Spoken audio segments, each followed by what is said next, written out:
There's a first for everything. So yeah, thanks for tuning in to another cruiser chat with Otram. Hopefully audio and video are coming through better this week. And I'm going to take these off because it's making a weird echo. But hopefully you guys can hear me and that audio and video are working, not like last week where everything kept cutting in and out. No particular format again this week, just whatever you guys want to talk about. You're not gonna like the barbecue we do. My wife and I are both vegetarian, so that gets used for smoking veggie burgers, so that they kind of sort of taste like barbecue. So yeah, you probably wouldn't be into that.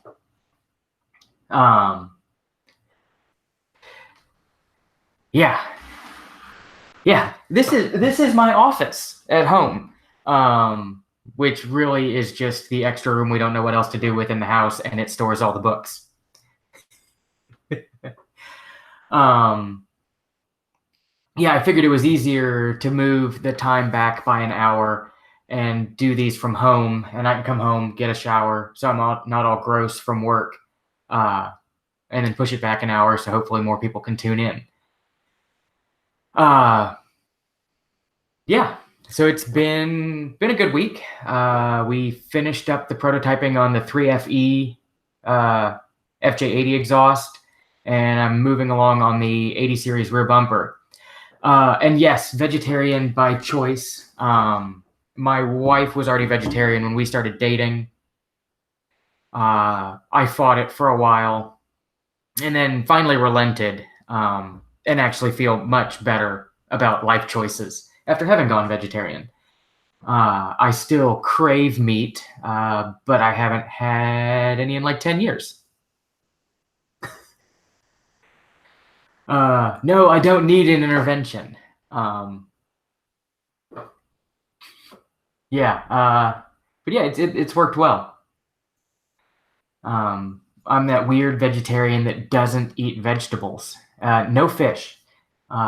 Didn't do fish even when I was eating meat. It never really dug fish. Yeah, I grew up in Texas. Never thought that I would be vegetarian. But after 10 years, it's doing well.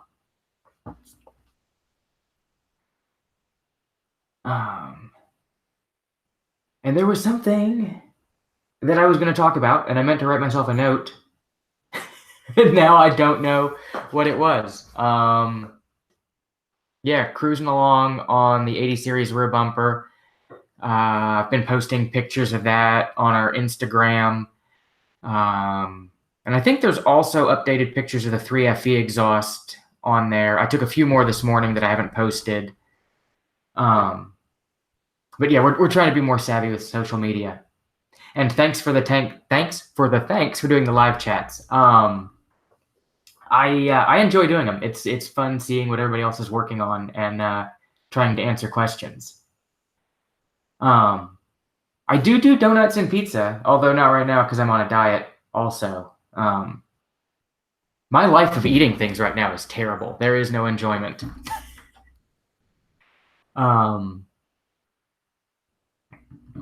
But yeah, I think it was when I was editing the 80 series rear suspension video and saw how much I was huffing and puffing, putting the rear control arms in, fighting with it. It's like, man, I need to go on a diet.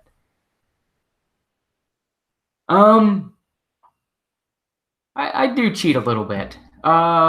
Dave wants to know about re-gearing and what gears get changed.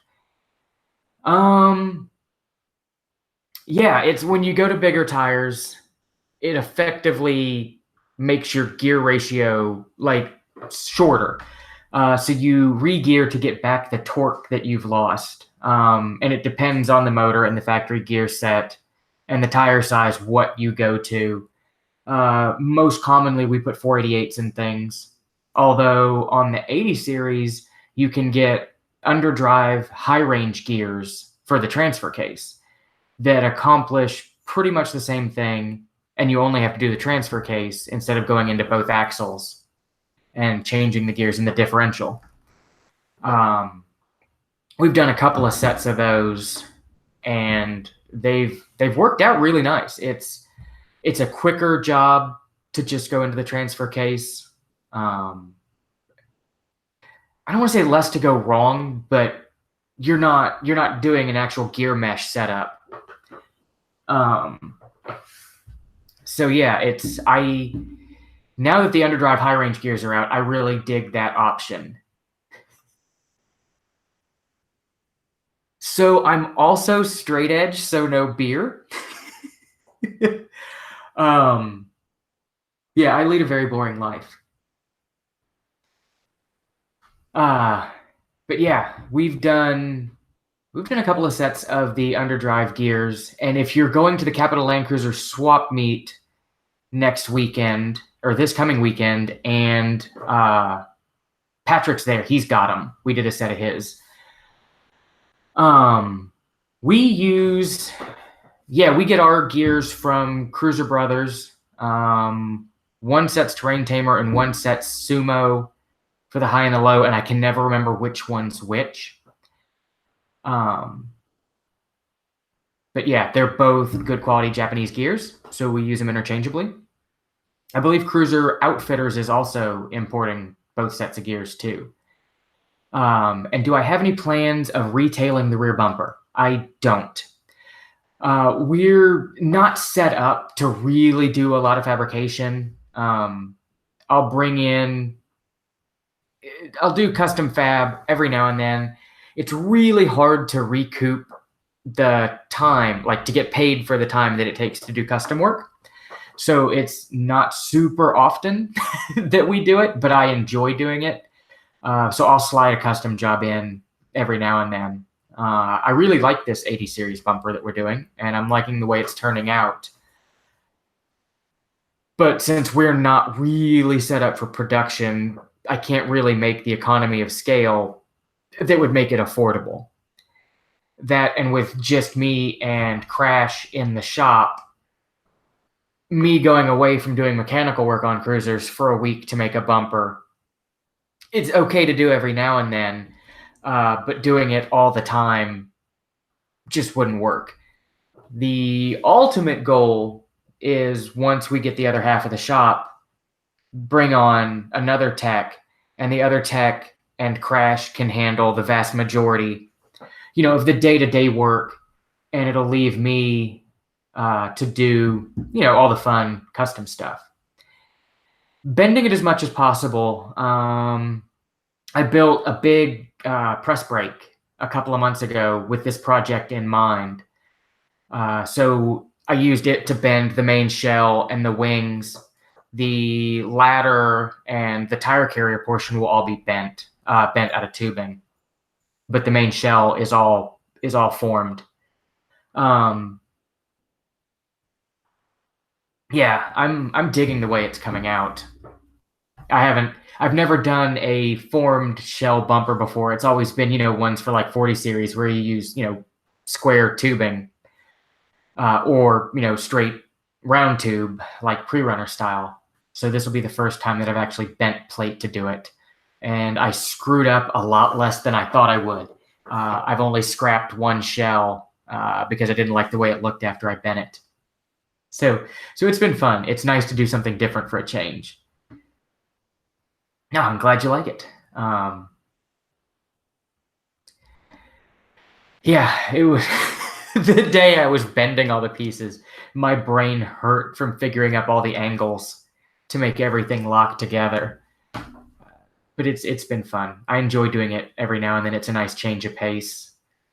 I'll be going straight from that probably into starting putting the drivetrain together for the 3FE swap. I don't think we have anything else cool coming in between the two, just regular timing belt and stuff like that. I will not be breaking out the English wheel. I have tried English wheeling. I am not awesome at it. I did collision and restoration work for a decade, and my sheet metal skills, while they're passable, aren't anything to write home about. And would I consider transfer case gears and 488s is good enough gearing for 35s with a cruiser? We've had customers go both ways, 488s and 35s, and the transfer case gears and 35s. So far, we haven't had anybody double up the two, and it seems like either or is working well enough. But if you're going to go in there to do the hair-up lockers, then I would go ahead and do axle gears while you're at it, since you're in the diffs anyway. And yes, Dave, it is 2 halves welded in the middle. My press brake's 48 inches wide, and the overall bumper is 50 something. So I couldn't get a full span in the press brake, so I had to split it in the middle. And I was so relieved when I bent the 2 halves and they mated well enough to blend it out in the center.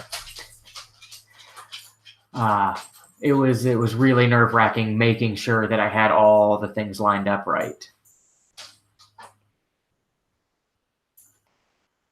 And there was something else I was going to say on 48 and the hair-up gearing. Yeah, I would think if you added the underdrive T-case gears and 488 axle gears, you might be a little too low for highway. Now you could go 488s in the axles and like the 3-to-1 low range gears, and that would be awesome.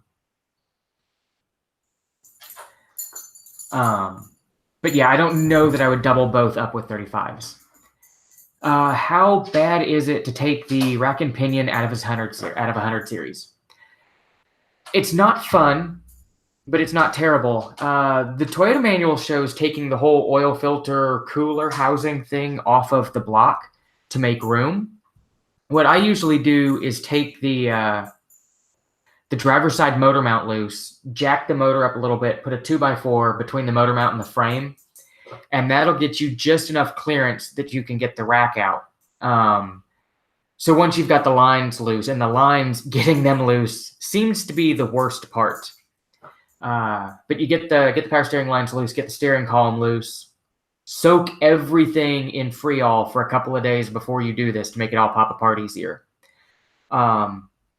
Lift the motor up a little bit, get steering lines off, get the drag joint off, and then once you've unbolted the rack, it goes all the way to the passenger side, swivels out the front, and then comes back to the driver's side to come out. It's really weird the way it fishes through there. It doesn't look like it's going to work, but it does.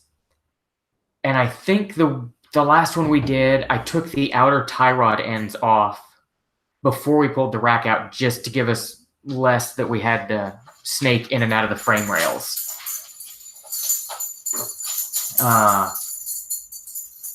It's not fun, but it's not terrible. I've never done it on the floor. It's always been on a lift, which makes it easier because you can get around everything.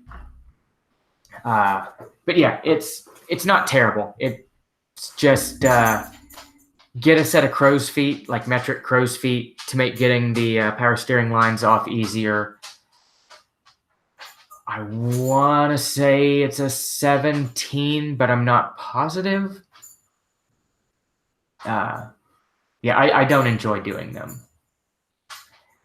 We've had a whole bunch of people come through for rack bushings lately. We haven't done a rack itself in a while, but we've done a bunch of the white line rack bushings. And those aren't super fun to do, but they're easier than taking the whole rack out.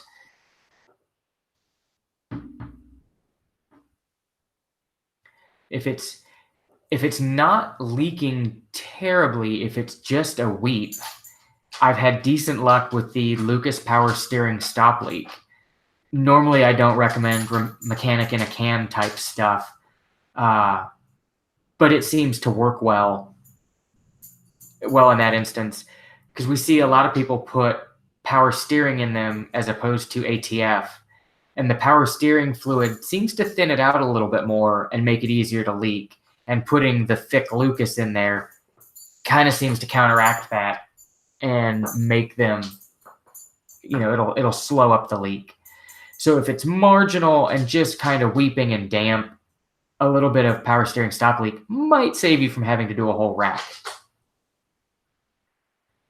And we always use the factory Toyota racks. I've never used an aftermarket one, but from a prior life of working on stuff other than cruisers, I've run across having to use aftermarket rebuilt racks, and it's a gamble. Like, you'll go through 3 or 4 before you get one that doesn't leak.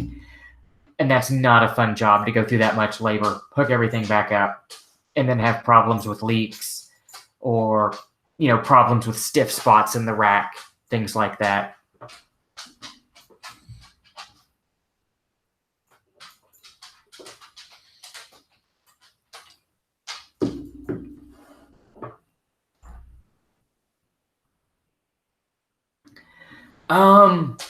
Like GM, Ford, the American stuff uses actual power steering fluid. And it's confusing, because if you look at the lid on the power steering reservoir, in big letters, it says power steering fluid. But then if you read the really small print, it says Dex 3 ATF. So, everybody sees the power steering fluid and just puts power steering fluid in it. Probably 90% of the ones that come through the shop have the wrong fluid in them. So, we suck out what we can and put Dex back in. And yeah, then, Honda has their own special power steering fluid. A lot of the Euro stuff is weird power steering fluid. But the straight power steering fluid usually is an American vehicle.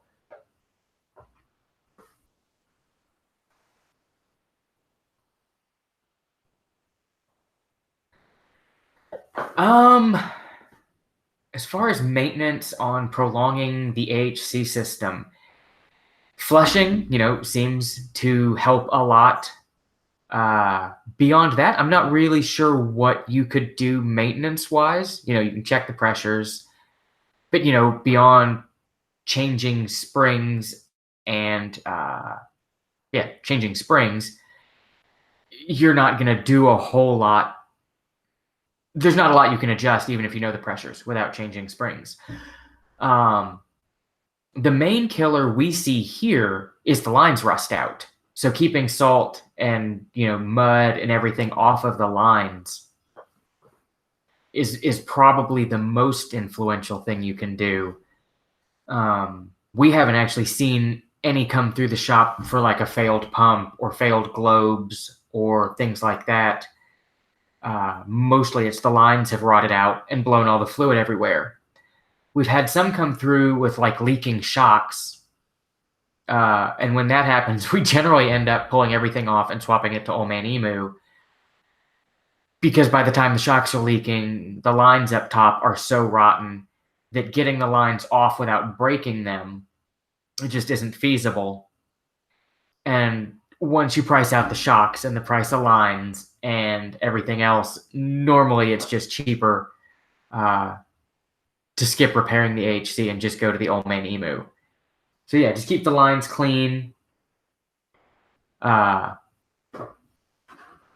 Keep the lines clean, and flush the fluid is probably your best bet.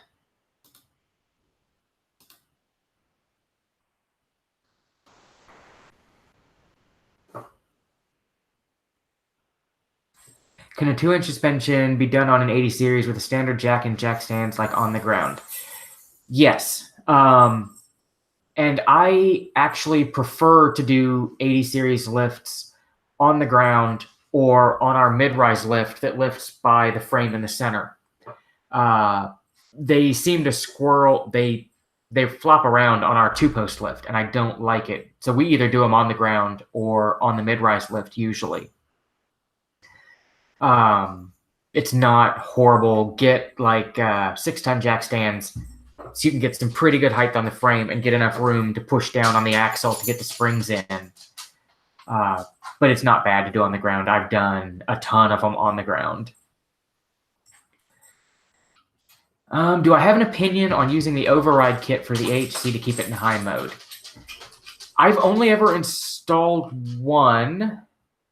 And that was probably 6 or 7 years ago. And not terribly long after I installed it, the customer I installed it for moved across country. So I have no follow-up experience on it. I can't really see where it would hurt anything because you're just, adding more pressure or fluid capacity to keep the shocks at a higher stance.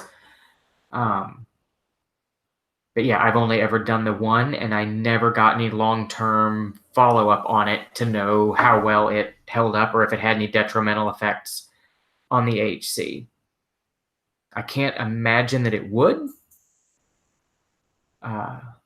because I'm sure Toyota doesn't want you riding high range on the highway just for rollover concerns, like the old Suzuki Samurais flipping back in the 80s or 90s. They're probably just trying to avoid the high center of gravity.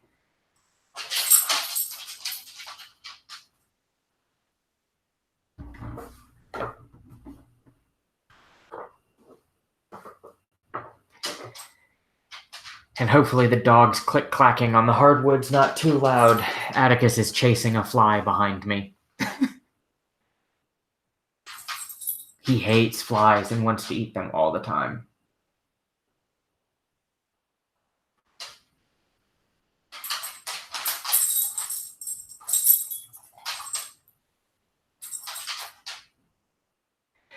I am a coffee guy, and that's the other thing I wanted to say. And he hasn't been back on chat. I haven't seen him pop up today. Adam S. out of Arizona. We were talking about coffee a couple of weeks ago, and he's a coffee roaster at Cracked Bean Coffee Company in Prescott, Arizona. And he sent me some super awesome Guatemalan coffee that I started in on yesterday, and it is amazing. But yeah, I do cold brew, iced coffee in the morning to get me going. Occasionally, I'll do like mint tea at night. But that's usually just when my wife is making tea for herself and says, "Hey, do you want tea?" I'm like, "Oh yeah, I'll have tea." I don't actually ever think to go and make it myself.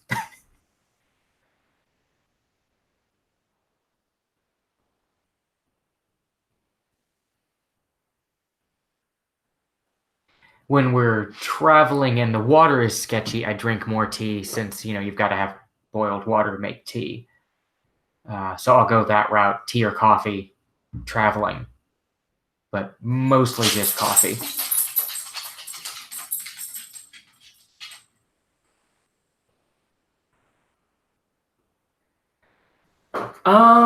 We have a flat rate for doing gears, for axle gears. Generally, like if somebody brings me like a loose differential, like already out of the truck, it's 2.5 hours to do gears. Thanks, Stump. Usually about 2.5 hours to do gears. Sometimes if you're doing like e-lockers, it'll add a little bit more. And then it, like if somebody brings me a whole truck and I've got to tear down the front axle, usually we wrap an axle, like a knuckle rebuild into it. And depending on which rear axle it is, it'll change the labor as far as, what it takes to get the differential out to do the gears. But generally we do like 2.5 hours on the gears themselves for each end. Because that's about what I average. Sometimes I can do them a bit faster. Sometimes they just fight you and it takes, all day to do one set. The T-case underdrive regear, I would say it's easier because you don't need a dial indicator, you don't need marking compound, you're not actually setting gear mesh. You don't have to set a pattern like you do ring and pinion gears. They're helical gears, so they just mesh how they mesh. There's some grinding on the case involved and some clearancing, but it's not terrible.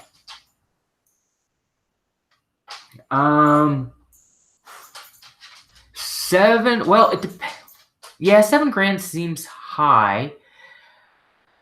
I want to say I just wrote an estimate for gears and lockers and knuckle rebuild. And I want to say it was in the ballpark of 5,000. But yeah, it just depends on the labor market you're in. Because, even like where we're at, if you go 50 miles closer to the big city, labor rates go up $50, $60 an hour. If you go 50 miles the other way, they drop $50, $60 an hour. So it can be all over the place. And, it also depends on what lockers they're using, what gears they're using. Some gears cost a lot more than others. But seven seems high, at least around here. But in other parts of the country, that may not be high. It's hard to say. And it also depends on what truck. Like the newer stuff with the clamshell. And I guess I should have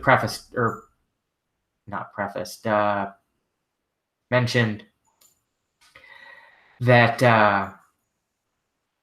the 2.5 hours is for like a dropout differential, like a 8-inch or a 9.5. We charge more for the IFS diffs and the clamshell.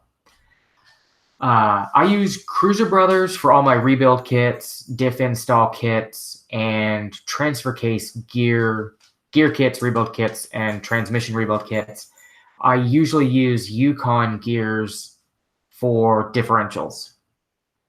I don't know why, but I've always had the easiest time with setting up Yukons, and it may just be because that's what I've done the most of, so I've gotten used to it. It's like back when I was in the body shop, I could paint with a Setajet paint gun. Hand me any other brand of paint gun, and I couldn't paint with it. So I have a feeling that's why I've got a preference for Yukons, is just because that's what I use the most of.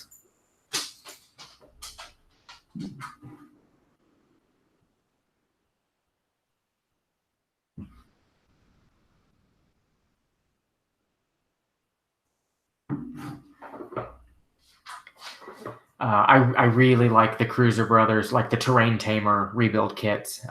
Super complete, super high quality.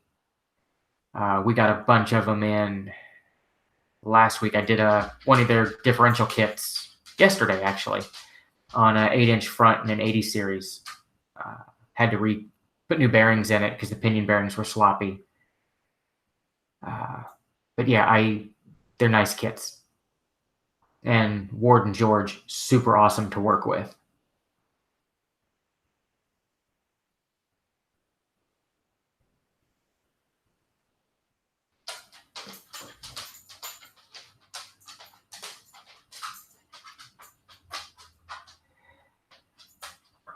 Oh, yeah. So Phil wants to know, I've never mentioned anything in the seat gear replacement videos about lubrication. And that's a really good point, because I think in the video, I totally missed the step of lubricating them. And generally we use, it's like silicone-based brake grease, as opposed to a petroleum-based. We use the stuff that's like safe for caliper boots and that, because I figure if it's safe for rubber, it's probably better for the plastic than a petroleum-based grease. But yeah, I totally spaced on mentioning that in the video, and I should probably go back and add that into the description. And yeah, Adam, the coffee is superb. It is awesome.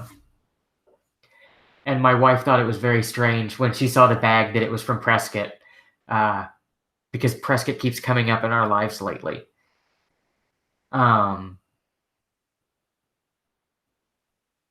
And Victor wants to know if he can change his FJ60 370 gears to the FJ80 410 rears. I believe you can, but I've never actually tried it. I think you can't use the 80 series front differential because it's smaller, but I believe the rears are the same. But I'm not positive, and I'm not positive on the flange changing as far as changing the drive shaft. They should be the same length. I'm fairly certain they are, but I've never actually done it to know absolutely for sure. And I'm glad you're digging the videos.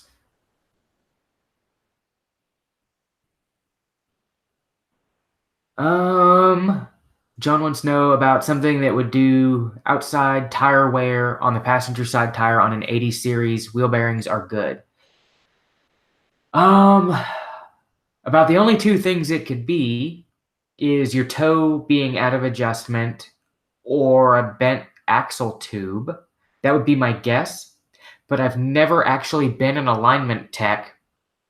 So I'm not super up to speed on the effects of the different, caster, camber, toe. I'm not super up on their effects on tire wear, but my gut feeling would be toe or a bent axle if the axles are good. I guess theoretically, knuckle bearings could be shot enough that they would let your camber change, but man, I would think you would feel that going down the road.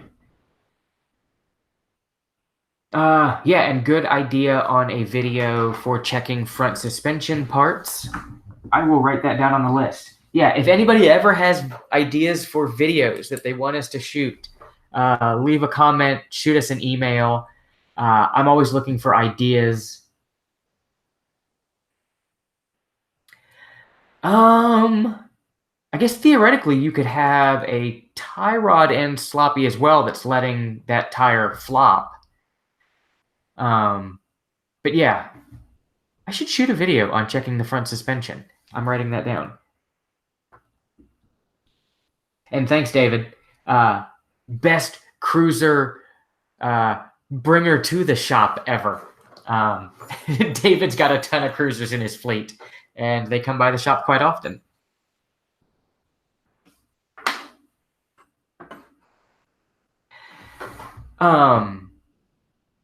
Top 10 shop tools is good too. When I very first started out, we were doing like Tuesday's tool, like on our favorite tools in the shop, but they never caught on. They never got a lot of views, so I stopped doing them. But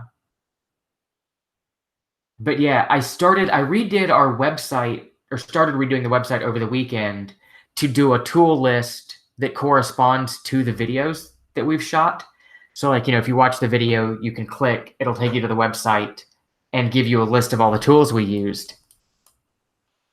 So we've done that, but I should do a top 10 shop tools.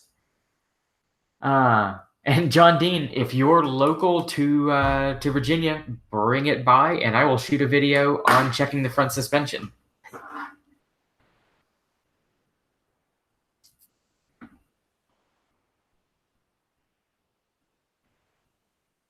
And when I did the tool list, I linked it out to Amazon, and I signed up for Amazon affiliates, so like if you guys go through our website and click on the tools and then purchase the tools, we get a small commission.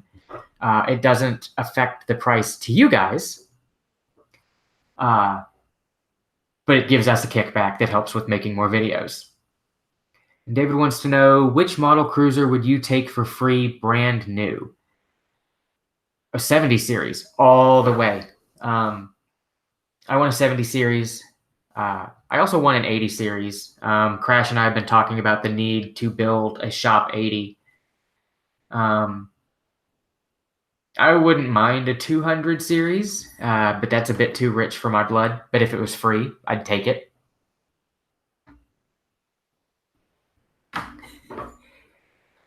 Where is Overland East? I keep hearing mentions about that.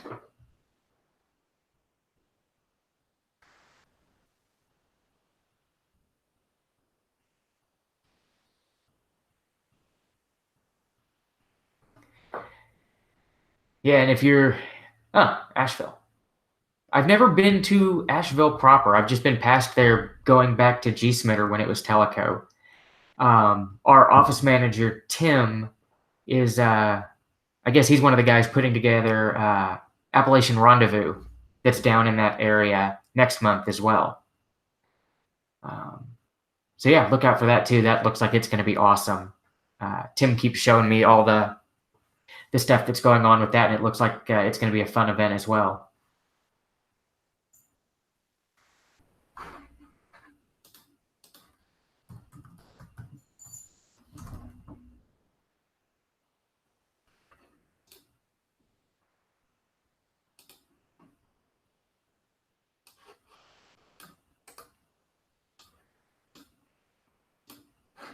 I'll put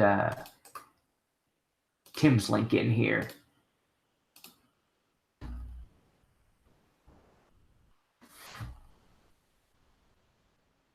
But yeah, I would love a 70 series. You know, with all the traveling we've done in South and Central America and seeing the 70s everywhere, that's my favorite.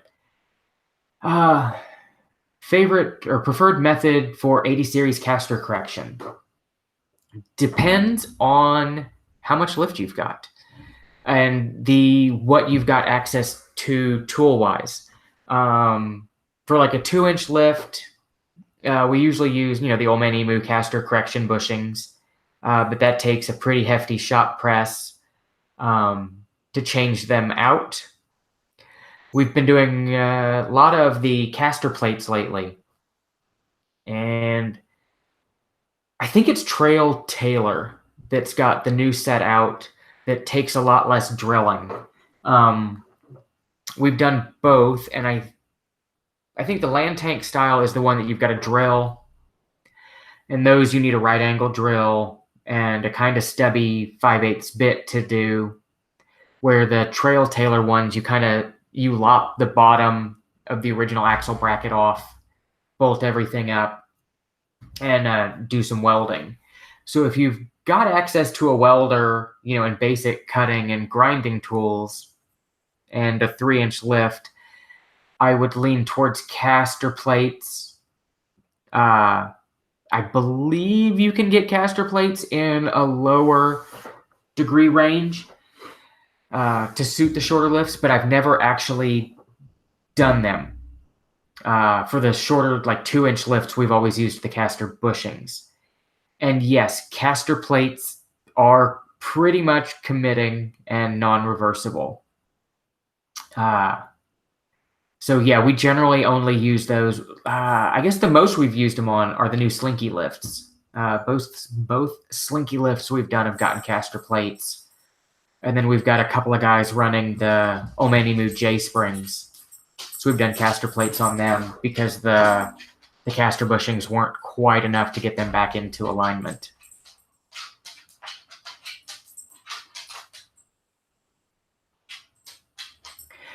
And if I'm not mistaken, the Wits End 2.5-inch caster plates, you only have to drill 2 holes instead of all 4. The higher degree caster plates, you end up drilling all 4, which sucks. I haven't done the Dobinsons yet. They're the ones I believe that have the indexable caster bushings. I've seen pictures of them, but I haven't actually seen them in person.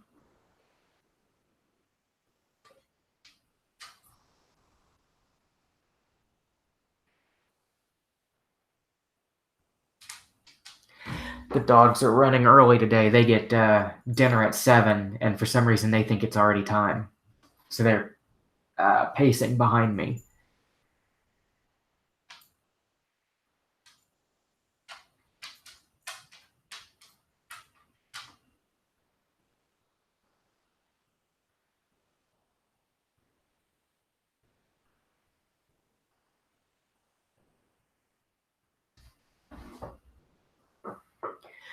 And yeah, I think towards the end of the front suspension video, there's a shot of me doing caster bushings in the press. And if you go with the Old Man Emu ones, Wits End sells like a cardboard, like poster board template that you just stick on the radius arm to mark, to index the caster bushings. And it is super handy. Instead of doing all the math and layout work that Old Man Emu wants you to do, land tank Figured it out. Figured it all out. And drew up a template. You just hold the template on there and line up the dots. Mine's probably due. I'm probably due to order a new one. Ours is ours is pretty worse for the wear. And yes, that is the cheating death part. I was being really lazy and did not want to go get the backup sleeves to press the caster bushings out, and was trying to do it just on the corner edge of the arbor plates. And with the new 50-ton press, it loads really quick. And I shot the 1.5-inch thick press plates across the shop when I did not have a good bite. So yeah, if you're pressing caster bushings, make sure your setup is good and wear safety glasses and a face shield.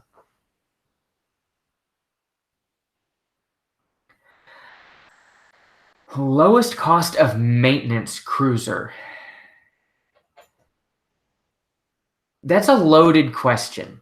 Because like we see a ton of cruisers that come through that have just been purchased and have not had the maintenance kept up on.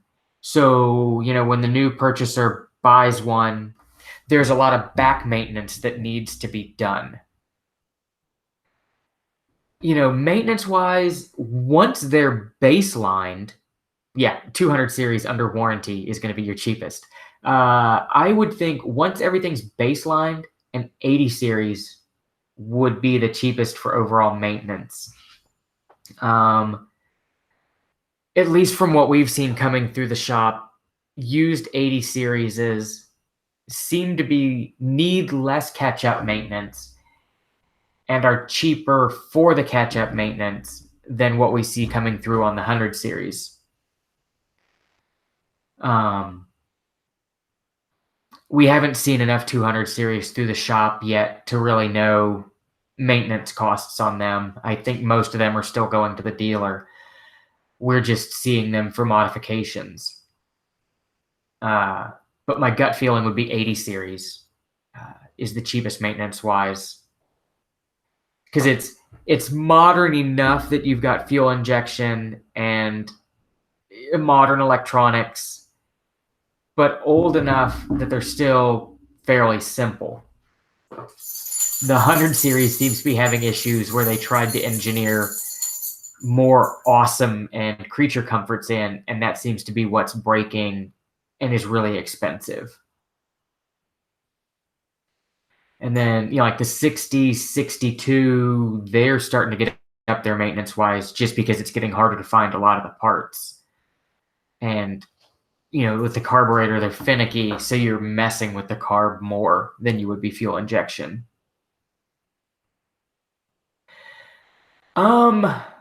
We, new in the box as far as quality goes, I really like the Terrain Tamer Burfs. I haven't installed enough of them or run them long enough to have a long-term impression. I think the oldest set that we've put in is probably 2 years old now. So far, I haven't heard any negative comments. It's one of those, until they fail, I'm not going to hear about it. But from a JD Power and Associates initial quality perspective, they look really nice. I've been impressed with the quality. And if they're on par with the quality of the rest of the stuff that Terrain Tamer puts out, then they should be really nice.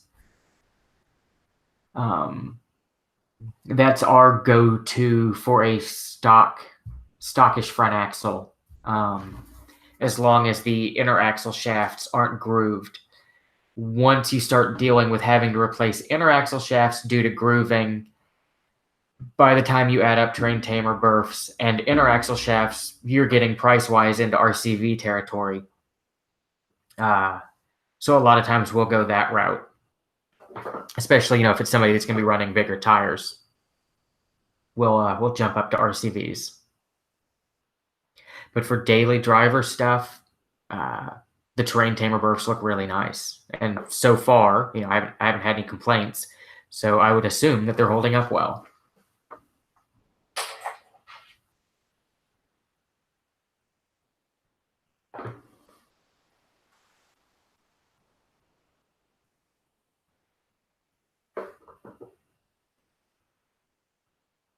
I'm jealous of all these people that have multiple cruisers. I don't have any cruisers. Uh, Looking at John's comment about having 100 and an 80. I've got a chopped up 4Runner on 80 series axles, but no cruisers. It's funny, nobody that works at the shop has a cruiser. Crash also has a 4Runner. He's got a 3rd gen. And Tim's got a built Tacoma and a Prius. So for being a cruiser shop, none of us are representing cruisers.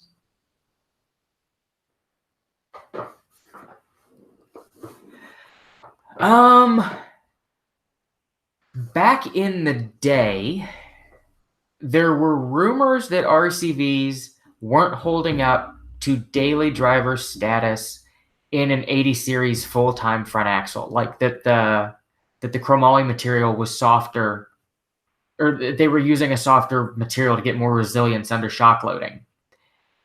I've heard that they fixed that and that they're now fine for daily driver in a full-time front axle. I'm trying to think.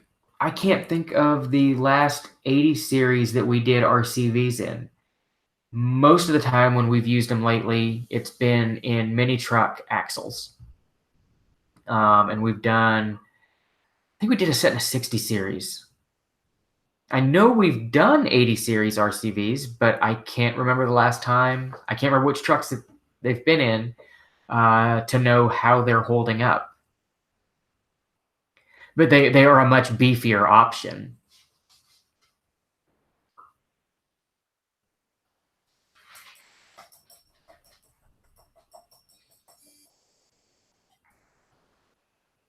Yeah, cruisers are getting insane on price. I remember, 10, 15 years ago, you could pick an 80 series up, rough one for $1,000, all day long. Now they're insane.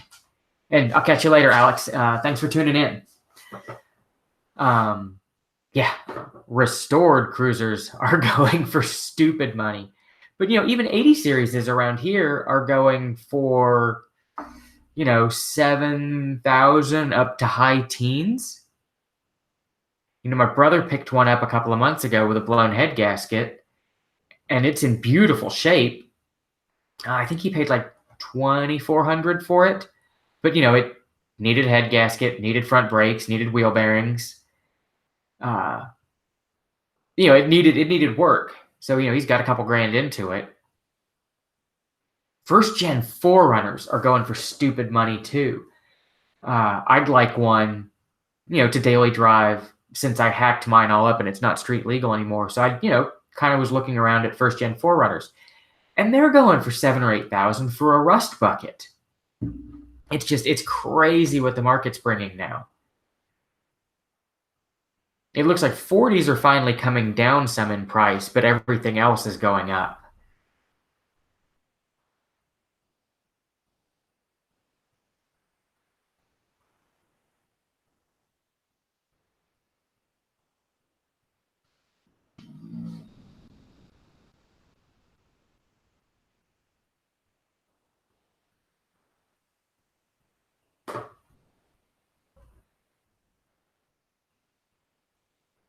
Yeah, it's just crazy what 80s are going for. I've been kind of watching for a really raggedy blown head gasket,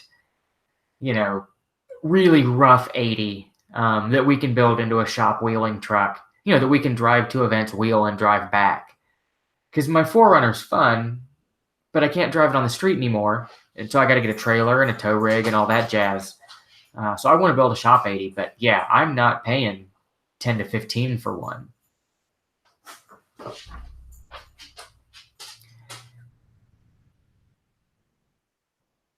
Yeah, when I saw the deal for the one for $2,400, I saw it post up on Facebook, and I called my dad because they'd been looking for one for my brother, and I'm like, "Hey, go jump on this 80." And he was like, "It's got a blown head gasket," and it's like, "Yeah, but it's $2,400. Go get it."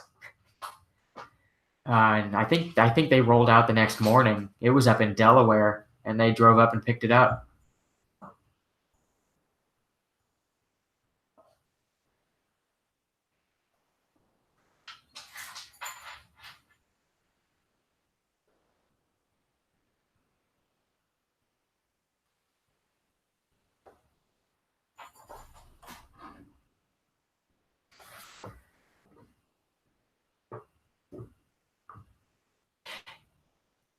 Yeah, but your cruiser's probably out of my price range. My price range is cheap. Uh, I've been putting all of the shop money back into shop tools to try to increase our productivity, and get work out faster, higher quality. So my cruiser buying budget is pretty much nil, at least until we get the second half of the shop and can cram more work through.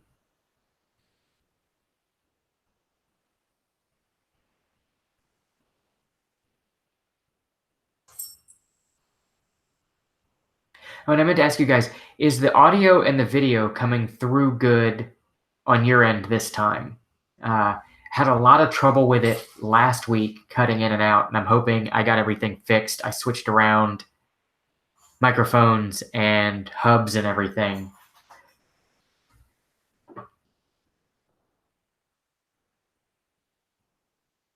Awesome. Glad it's working better this way. Glad it's working better today.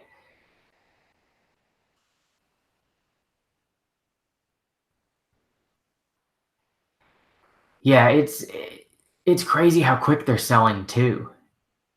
Um, 95. That's in my year range. Yeah, if I was gonna buy an 80, I'd get a 95 to 97. Uh, OBD2 all the way.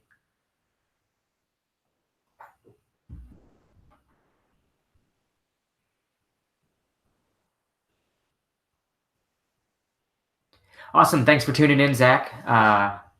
And hopefully we'll catch you again in the future. Uh, yeah, I'm digging doing cruiser chat. It's fun to talk to other cruiser people, all around the world, and see what everybody else is working on, and hopefully answer some tech questions at the same time.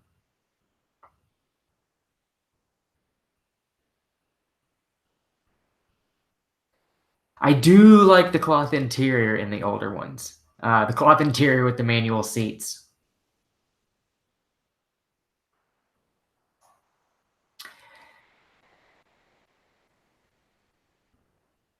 Yeah, I am not down with rust. We've been having so many cruisers come through with rust lately. We had a guy bring us a 100 series just for a look over. We put it on the rack today, and I had to email him and say, "Hey, I would not put any money into this truck, and I would stop driving it. Your rear suspension's about to fall out." Uh, it was so rotten. Like all the wiring hangers on the rear control arms had rotted off. It was bad. There was holes all over the frame, and yeah, it's a shame to have to tell somebody, yeah, your cruiser still runs great, but you probably should stop driving it before something falls out that's important.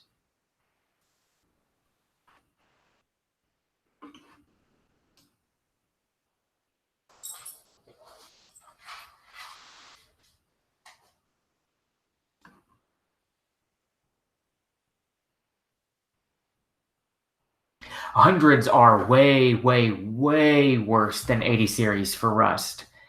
Um, we're seeing, we get the occasional rusty 80 through, and a lot of the rusty 80s we see are ones that have been to the beach or have been used to launch boats at the beach, because you can see like a diagonal rust line going across, the frame that corresponds with dunking a boat. The hundreds are just rotting out like crazy. More and more of them that are coming through, the frames are just terrible.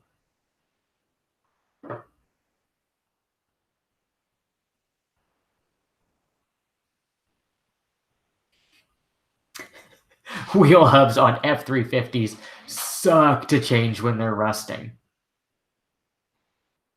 And Dave wanted to know if they did not coat the frame or use something different. I'm not sure. I mean, it's painted. I I don't know what they did different, but they seem to be rotting. In the same vintage as the Tundras and the Tacomas, and everything else that was getting frame recalls for rot. I don't know if they used a different supplier. If it's a difference between like a US built frame versus a Japanese built frame, I don't know.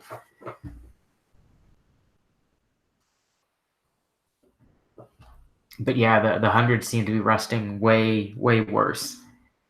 It's weird, at least from the ones we see, it seems like it skips a generation. Like the 60s series was really rusty, the 80s not so bad, 100 series really rusty. And granted, the 200s haven't been out that long, but they look really pristine underneath the ones we've seen.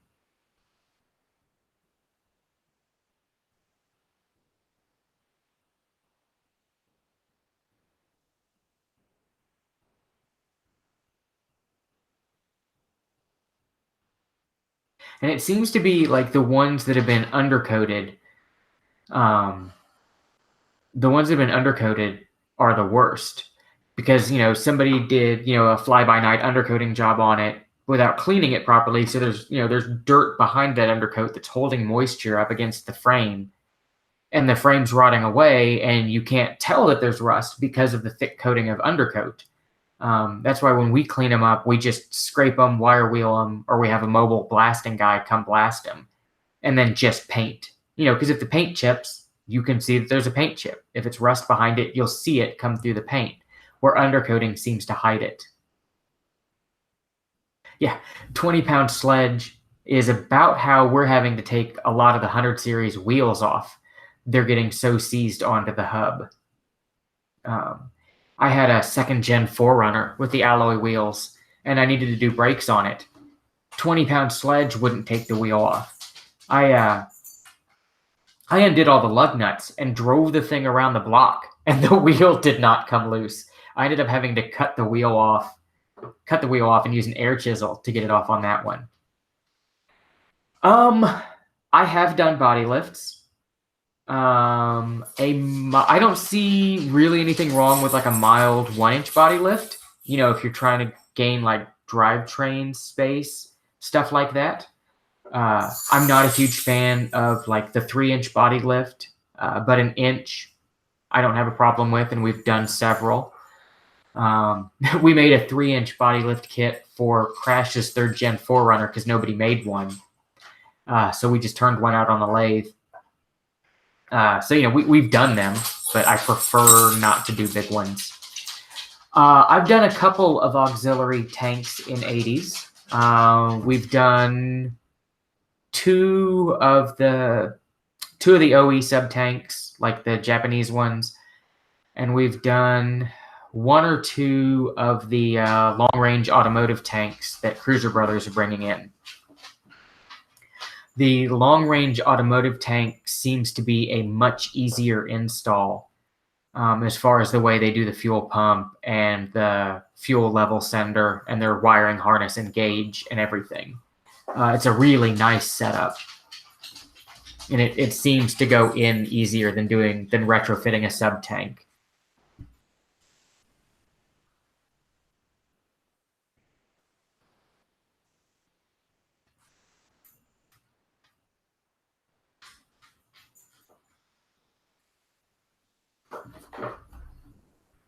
We've got a 200 series auxiliary tank coming in, I think in a couple of weeks. It keeps getting pushed back because we're running so far behind the shop. Uh, it seems like everybody that's bringing trucks in, they either have more wrong with them once they get there, or get more added to the project once they're there. So trying to get the schedule caught up is killing us.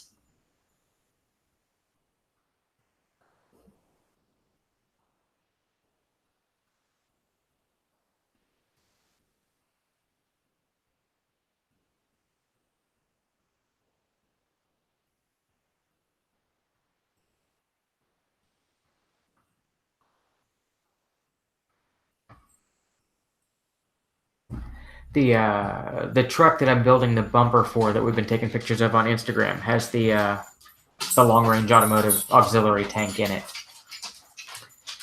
I guess we put that in about a year ago, and we did a skid plate for it and everything. But it's a really nice install. When do we get the shop next door? It's a good question.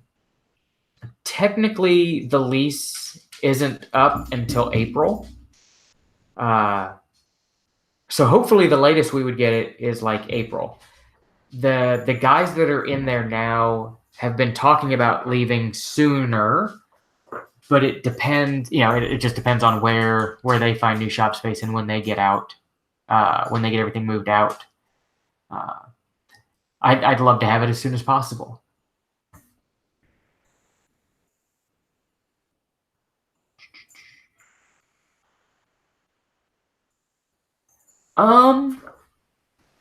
Changing the brake master while doing the brake booster on an 80. You can squeak the booster out without having to touch the brake lines. Like you can just undo the master and kind of scoot it out of the way, and there's just enough room that you can wiggle the booster past. It doesn't look like it's going to come out, but it will. Awesome. Later, Dave. So, it might be worthwhile to, change the booster and just, stick the master back on and see where that gets you. Because if you can avoid changing the master and bleeding the brakes and going through that, I'd lean towards trying that first. If you're going to get a new master, I would either get a Toyota or an ASIN. Those I've had the best luck with. The other aftermarkets, I've had hit and miss with luck with them, being bad out of the box or not holding up. We do the ASIN ones a lot. Well, I shouldn't say a lot. We normally do them when we're doing disc brake swaps on older stuff. We use the 80 series masters. I think I've only had to do 3 80 series masters for actually failing. We don't see it that often. We don't see boosters going bad that often either, but we've done 2 lately. We've actually got 1 to do tomorrow. So actually, maybe we'll shoot a video on changing out the brake booster. Although it'll be kind of a strange video since we've got the head off of the truck right now, so there's a lot more room. The dogs are wrestling behind me. Yeah, 80 series brakes are kind of like an enigma. You'll get in some and they have terrible brakes. And then you get in another one and they have awesome brakes.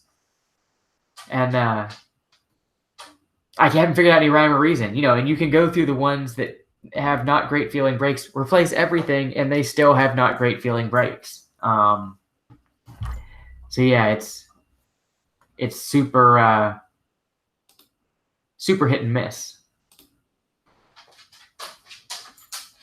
But yeah, if I think of it, I will try to do a booster video. Crash is actually the one doing the booster, and he doesn't like doing videos. So it'll I'll have to see if I can make the time to do the video real quick. And it looks like we made it right to the end of almost chat before losing video or something.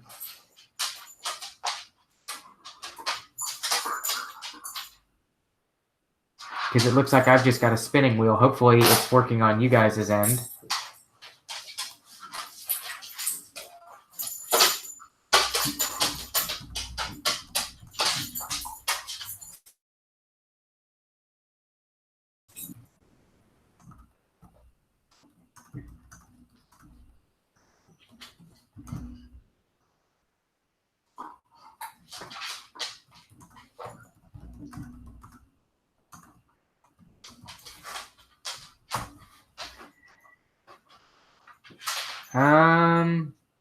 Yeah, can you guys hear or see me at all? Because I've got nothing on my end.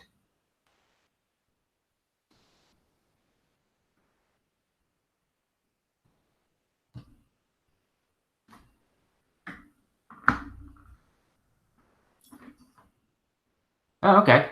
Maybe it's just my end that's stuck. It's just doing the thinking wheel. But yeah, if I can free up the time tomorrow, I'll shoot a quickie booster video before Danny gets back to putting the head back together. Or maybe I'll have him put the head back together and then we'll do a booster video. So it actually looks like a proper booster change video. But yeah, if it's cool with you guys, I'm going to jump off of here and get the dogs fed dinner and start making dinner for myself, and my wife should be on her way home. So yeah, I'll be back next Tuesday. So hopefully you guys can join me again. And if you haven't subscribed below, please subscribe. The more subscribers, the better. And yeah, hope you enjoyed everything, and we'll see you next Tuesday. Thanks. Bye.